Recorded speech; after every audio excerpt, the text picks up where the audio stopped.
High in the Himalayas, entire settlements cling to cliffs and rise above valleys shaped by floods, landslides, and sudden climate shifts, yet we're told they were built only for prayer, defence, or kingship.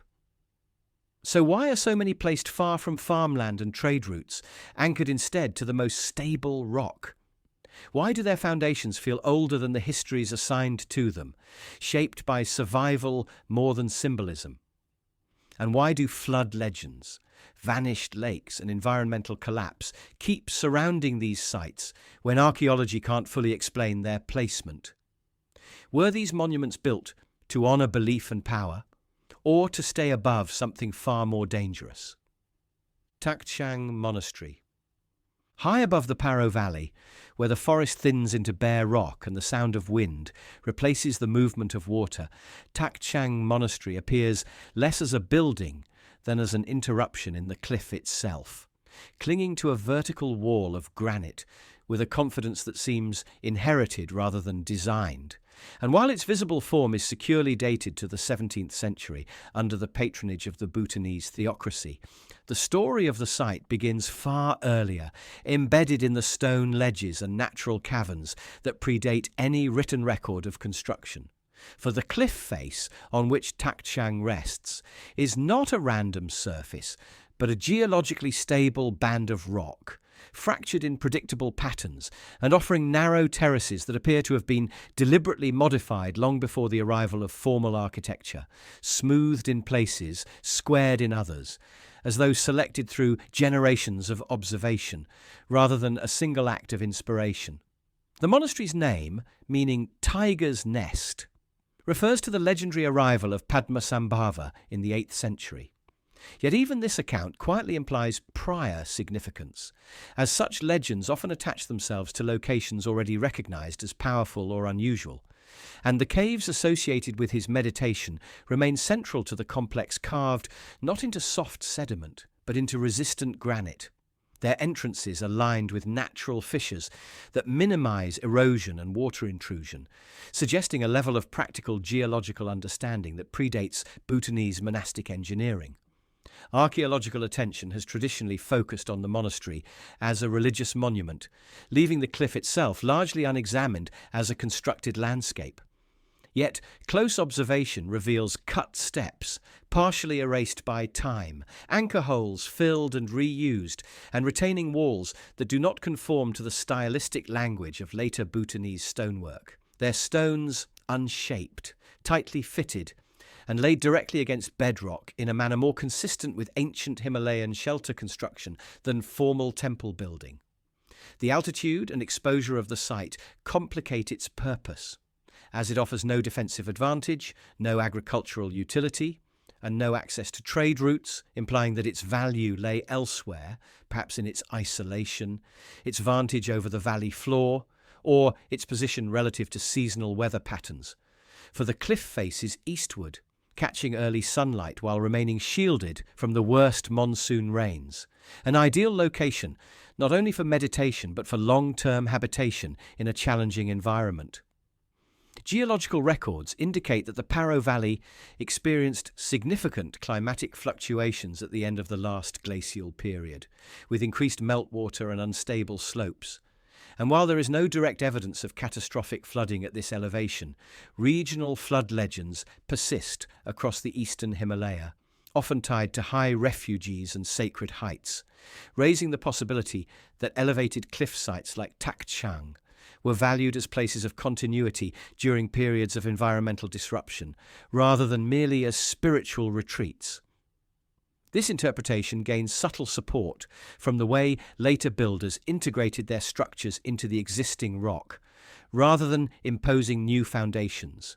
treating the cliff as an inherited framework whose stability was already proven. And even the monastery's repeated destruction by fire and earthquake did not lead to relocation, as though abandoning the site itself was unthinkable, regardless of the cost. Contradictions emerge when attempting to reconcile the absence of early material remains with the apparent antiquity of the modifications. For organic materials decay rapidly in this climate, and stoneworking at such heights would leave little debris, especially if successive builders reused and refined earlier features, obscuring their origins beneath layers of ritual, repair, and reverence. Historical records emphasize the monastery's religious lineage, while remaining silent on why this particular cliff, among countless others, was chosen, a silence that may reflect a loss of older knowledge, rather than its absence, as oral traditions tend to preserve symbolism while discarding technical reasoning. Speculative interpretations remain cautious, yet it is reasonable to consider that Taktsang occupies a site recognized long before Buddhism arrived in Bhutan, perhaps as a shelter, lookout, or seasonal refuge during periods when valley floors were less reliable, and that its later sanctification preserved rather than replaced that earlier function, freezing it in cultural memory as sacred rather than practical. The monastery thus becomes not a singular creation, but a palimpsest. It's visible. Walls, the most recent layer in a long conversation between humans and a demanding landscape,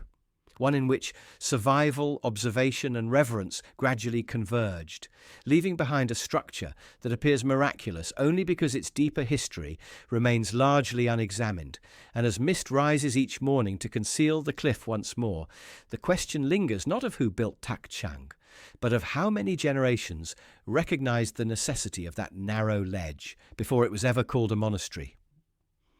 Lamayuru Monastery. West of the Paro Valley and across a succession of high passes where the Himalaya begins to thin into the cold deserts of Ladakh, Lamayuru Monastery rises from a landscape so eroded and contoured that it appears less built upon the earth than assembled from it, its whitewashed walls emerging from pale clay ridges and knife-edged outcrops that local tradition has long described as the remnants of a vanished lake. A claim once dismissed as symbolic, but now quietly supported by geological surveys identifying ancient lacustrine sediments beneath the surrounding terrain, indicating that this basin indeed held water thousands of years ago before tectonic uplift and gradual drainage reshaped it into its present form. The monastery's documented origins lie in the 11th century, associated with the early spread of Tibetan Buddhism in Ladakh. Yet the site's deeper story seems anchored not in doctrine but in topography. For Lamayuru occupies a natural promontory formed by differential erosion, its core built atop compacted clay and stone that would have remained stable even as water levels receded, suggesting that this location may have first emerged as dry ground while the surrounding basin was still inundated, a circumstance that would have made it an island, or at least a peninsula, during a period of environmental transition. Archaeological layers beneath the monastery reveal earlier foundations composed of rough stone masonry without mortar, their alignment following the contours of the hill, rather than cardinal directions favoured in later religious construction, and these lower structures appear partially buried rather than dismantled, as though successive builders chose to elevate and reinforce what already existed rather than erase it. The caves scattered throughout the eroded cliffs below the monastery further complicate the narrative. Some clearly adapted for meditation in historical times, others so deeply weathered and irregular that their origins are difficult to assign, yet their distribution suggests intentional use of natural voids that would have offered shelter above fluctuating water or unstable ground. The idea of Lamayuru as a place of refuge, rather than merely retreat, gains subtle traction when considering regional climate records, which point to significant hydrological instability during the early Holocene, including periods of intensified meltwater flow and sudden drainage events as glacial lakes burst and river courses reorganized, processes capable of transforming entire valleys within human timescales. While there is no direct evidence of a singular catastrophic flood at Lamayuru, the persistence of flood narratives across Ladakh and western Tibet often emphasize survival through elevation, isolation, and stone-built refuges, themes that resonate with the physical realities of this site. The monastery's elevated position offers no military advantage and limited visibility over trade routes, yet it commands the basin itself, as though its primary function was to remain above whatever changes might occur below. And this becomes more intriguing when noting that Lamayuru sits near ancient travel corridors that would have been impassable during periods of high water, implying that the site may have been intermittently isolated, reinforcing its role as a place of continuity during environmental uncertainty. Contradictions arise in the apparent absence of early artifacts, but this absence may reflect the nature of early occupation rather than its non-existence, as mobile or refugee-based communities leave fewer durable traces, particularly when later religious institutions absorb and repurpose their spaces, transforming practical shelters into symbolic caves and pragmatic platforms into sanctified courtyards. The monastery's layout itself reveals adaptation rather than imposition, with buildings stepping irregularly along the ridge, following the slope rather than correcting it, a strategy consistent with incremental construction over long periods rather than a single coordinated project. And even the monastery's repeated reconstructions after earthquakes suggest a commitment to the location that outweighs structural convenience. Historical texts attribute Lamayuru's founding to charismatic teachers and spiritual revelation, yet they offer little explanation for why this isolated and geologically complex site was chosen in the first place, a silence that mirrors similar omissions at other high-altitude monasteries, and may indicate that the practical reasoning behind these locations had already faded from memory by the time religious narratives were formalized. Cautious speculation allows for the possibility that Lamayuru preserves the outline of a much older human response to a changing landscape, one in which rising and falling waters, unstable ground, and shifting routes required elevated refuges that could endure across generations, and that the monastery represents not the beginning of this relationship, but its continuation under a new cultural framework. In this view, Lamayuru is less a monument imposed upon an empty hill than a visible layer in a long process of adaptation, its spiritual identity overlaying a foundation shaped by observation, survival, and an intimate understanding of geological time. And as the wind scours the pale ridges below, revealing once more the sediments of an ancient lake, the monastery remains fixed above them, quietly suggesting that the most enduring structures in the Himalaya may owe their longevity not to belief alone, but to choices made long before those beliefs were given names. Mustang Sky Caves. Northward from Lamayuru, beyond the passes where Ladakh gives way to the trans-Himalayan plateau of Nepal,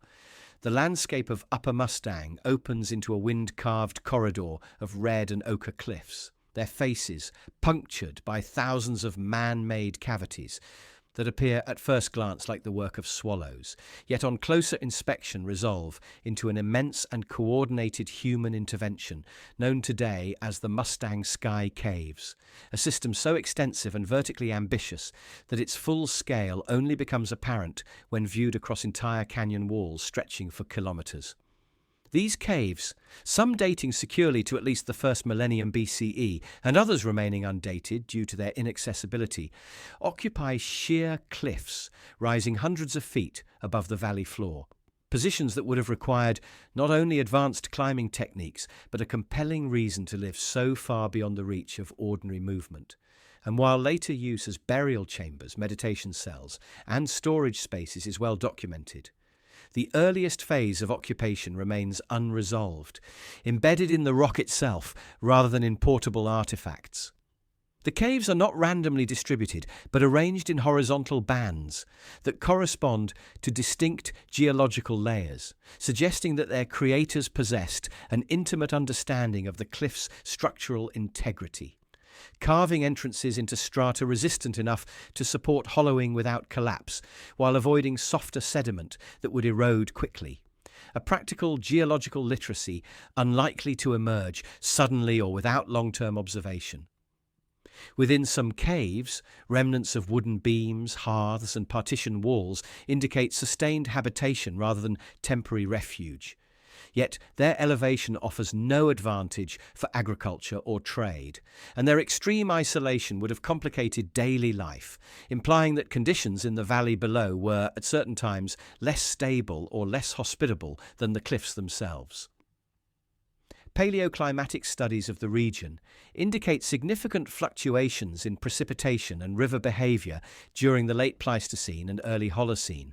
with periods of intensified meltwater capable of rapidly reshaping canyon floors. And while no single flood event can be definitively tied to the cave's construction, the logic of elevation as a response to environmental volatility remains consistent with both the physical evidence and regional oral traditions that speak of ancestral peoples retreating upward during times of upheaval. Contradictions arise in the cave's later reuse, as Buddhist murals, inscriptions, and ritual objects appear alongside much older, undecorated chambers, blurring the line between original purpose and subsequent reinterpretation. Yet this layering suggests continuity rather than abandonment, with later cultures inheriting a ready-made vertical settlement whose origins were already ancient by the time it entered recorded history. The engineering challenges alone invite quiet reconsideration, for carving thousands of rooms into vertical cliffs would have required coordinated labour, planning, and a social structure capable of sustaining such efforts over generations, all without leaving behind the monumental ground-level architecture typically associated with complex societies, raising the possibility that these communities prioritised concealment, safety, or elevation over visibility and permanence. Some caves contain narrow tunnels linking multiple chambers, forming internal networks invisible from the outside, a feature difficult to explain solely through religious or funerary use, but well suited to long-term habitation under conditions where movement along the valley floor was risky or undesirable. Historical accounts from Mustang emphasize its role as a corridor between Tibet and South Asia, yet the caves predate much of this trade, suggesting that their initial construction responded to local conditions rather than regional commerce. Speculation remains measured, but when considered alongside similar cliff-based refuge systems across Central Asia, the Mustang Sky Caves appear less anomalous and more part of a broader human strategy for enduring uncertain landscapes, one that favoured verticality and stone over mobility and exposure. Their eventual abandonment as permanent dwellings may reflect environmental stabilization rather than cultural decline, as safer valley floors allowed communities to descend and build more conventional settlements, leaving the caves to be repurposed as ritual spaces and storerooms. Today, as wind moves through empty entrances and erodes the cliff faces grain by grain, the caves stand as a suspended archive of adaptation, their true beginnings obscured by height and time, and they continue to pose a restrained but persistent question, not of who carved them, but of what conditions once made life above the canyon not only possible but necessary. Guge Kingdom Ruins. Beyond the corridors of Upper Mustang, where the land flattens into the high plateau of western Tibet, the ruins of the Guge Kingdom occupy a ridge above the Sutlej River that seems chosen less for grandeur than for endurance. A narrow spine of eroded clay and stone rising sharply from the valley floor, its surface densely packed with the remains of dwellings, temples, tunnels, and fortifications layered atop one another in a manner that suggests prolonged occupation rather than a singular royal vision. Historically, Guge is placed between the 10th and 17th centuries, a regional power known for its role in the revival of Buddhism. Yet the physical complexity of the site exceeds what its documented lifespan alone might reasonably explain, for the ridge itself has been extensively reshaped, terraced, hollowed and reinforced, its interior laced with passageways that cut directly through the bedrock, indicating a long process of modification that may have begun before the emergence of the kingdom that later gave it a name. The ruins are arranged vertically rather than concentrically, with structures stacked upward along the ridge's crest. a strategy that mirrors earlier Himalayan refuge sites more closely than conventional urban planning. And this verticality becomes especially notable when considering the Sutlej below, a river whose course has shifted repeatedly over geological time and whose floodplain bears evidence of episodic high-energy flow, particularly during periods of intensified glacial melt. While Guge's elevation places it safely beyond the reach of ordinary flooding, it also isolates it from arable land and dependable water access, implying that its location was selected with protection and continuity in mind, rather than economic efficiency. Archaeological surveys have revealed earlier construction phases beneath known Guge-era buildings, including walls of rough stone masonry, lacking the decorative elements associated with Tibetan royal architecture. And these lower layers follow the natural contours of the ridge rather than imposing symmetry, suggesting incremental development guided by the shape of the land itself.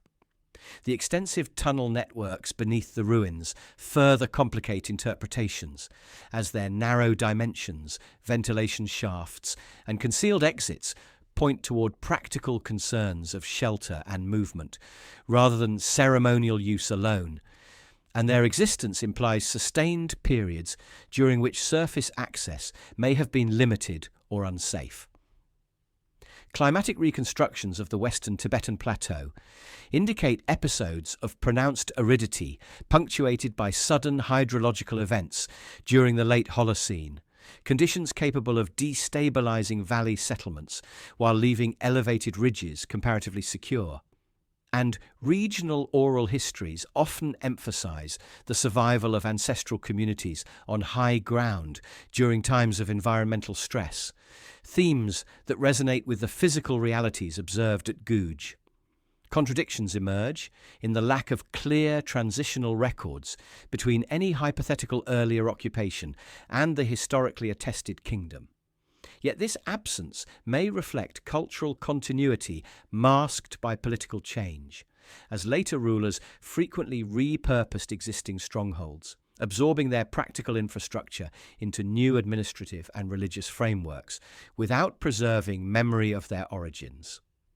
The kingdom's eventual collapse, traditionally attributed to invasion and internal conflict, also coincides with broader regional shifts in climate and trade routes, raising the possibility that Guge's long-term viability was tied as much to environmental stability as to political fortune. Speculative interpretation remains restrained, yet the cumulative evidence suggests that the ridge above the Sutlej was valued long before it became a royal capital,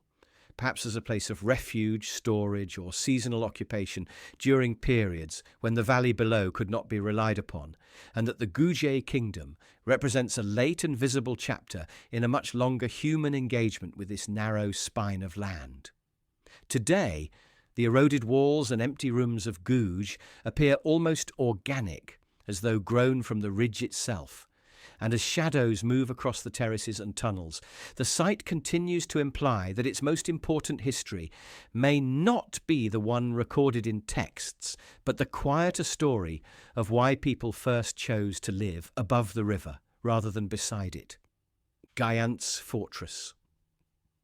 Eastward, across the plateau from Guge, where the Sutlej's influence gives way to broader valleys and wind-swept basins, the fortress of Gyangtse rises from a solitary hill above the Nyang River, its massive stone walls and tiered ramparts presenting one of the most imposing silhouettes in central Tibet. Yet, beneath its well-documented role as a 15th century stronghold, lies a subtler narrative shaped by the hill itself, which appears less a natural prominence than a landform gradually modified to serve human needs, long before cannons or banners defined its purpose. The hill's summit has been flattened and its slopes carved into terraces that follow no strict geometric plan, instead adapting closely to the contours of the underlying bedrock. A pattern consistent with incremental construction over extended periods rather than a single phase of military engineering. And while the visible fortifications correspond to historical records of regional conflict and defence, The foundation stones beneath them are markedly different in character, composed of large, unworked blocks set tightly together without mortar, forming retaining walls that stabilize the hill rather than repel attackers. Gyangtse's position offers commanding views of the surrounding valley, yet its elevation far exceeds what is strictly necessary for surveillance or defence, suggesting that visibility may have been secondary to permanence, as the hill stands safely above the Nyang River's floodplain, which geological studies show has experienced episodes of aggradation and sudden channel shifts during periods of heightened glacial melt upstream. Such hydrological volatility would have rendered lower settlements vulnerable, while isolated hills like Gyangtse's would have remained comparatively stable, dry, and defensible by default rather than design.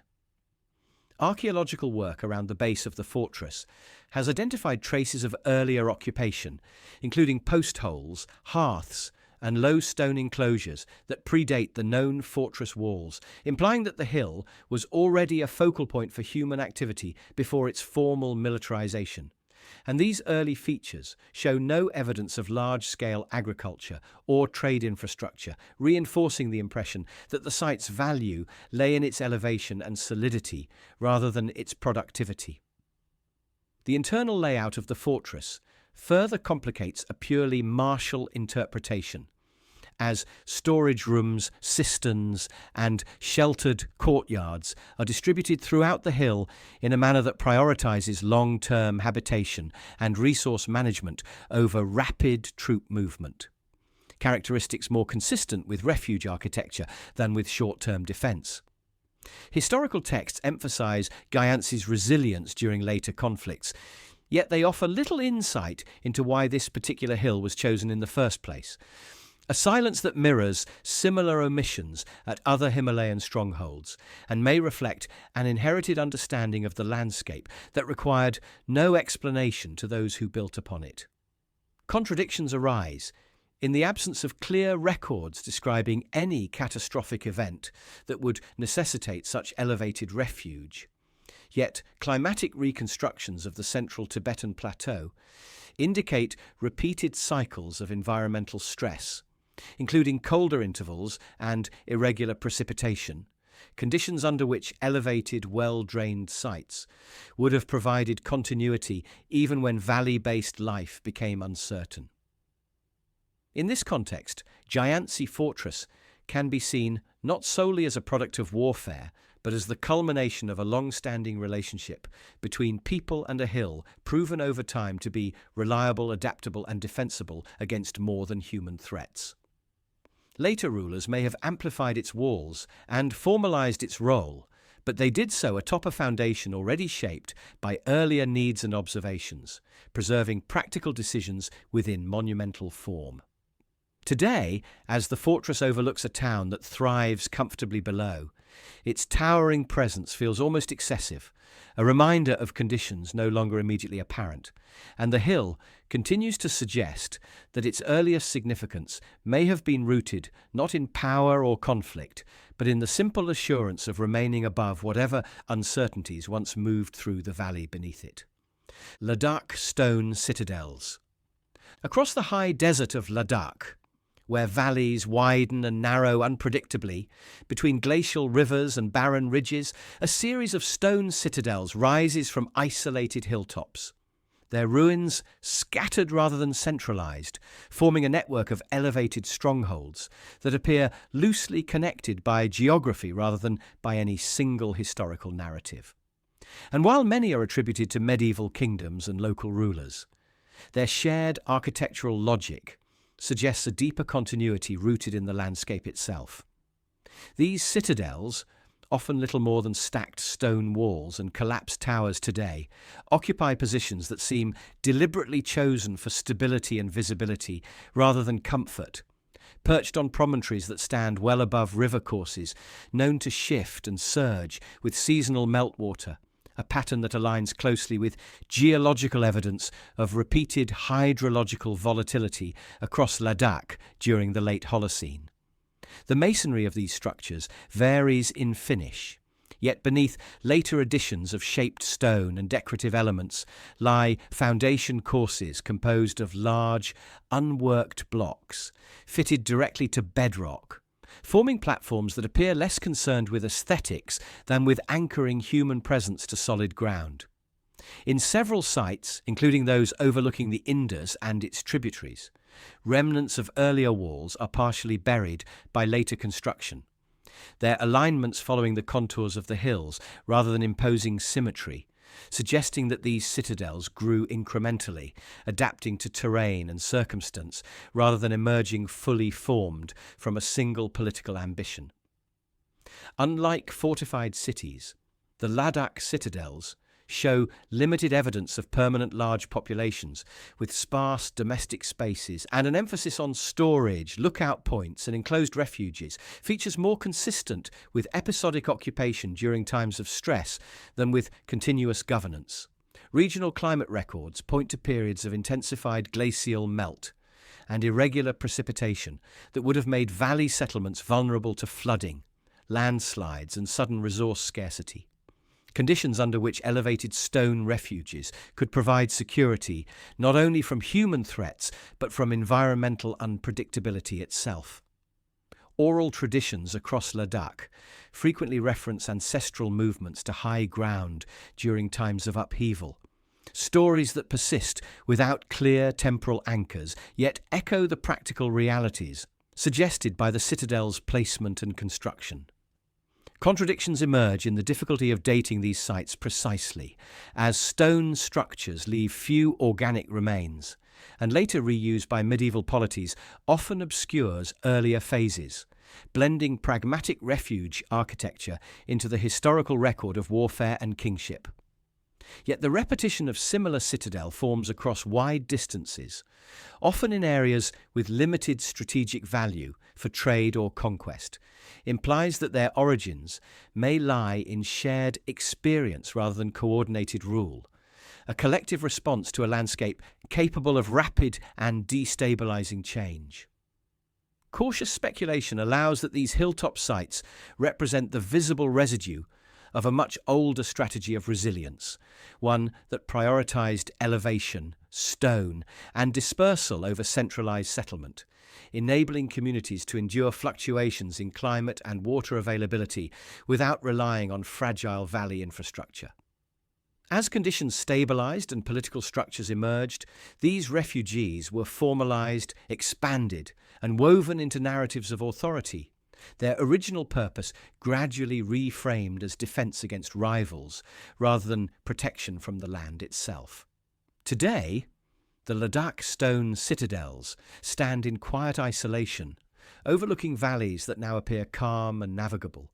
And in their scattered persistence, they suggest that long before borders, dynasties, or written history, the people of this region learned to read the terrain closely, building not monuments to power, but anchors of continuity, designed to outlast the uncertainties that once moved through the mountains below.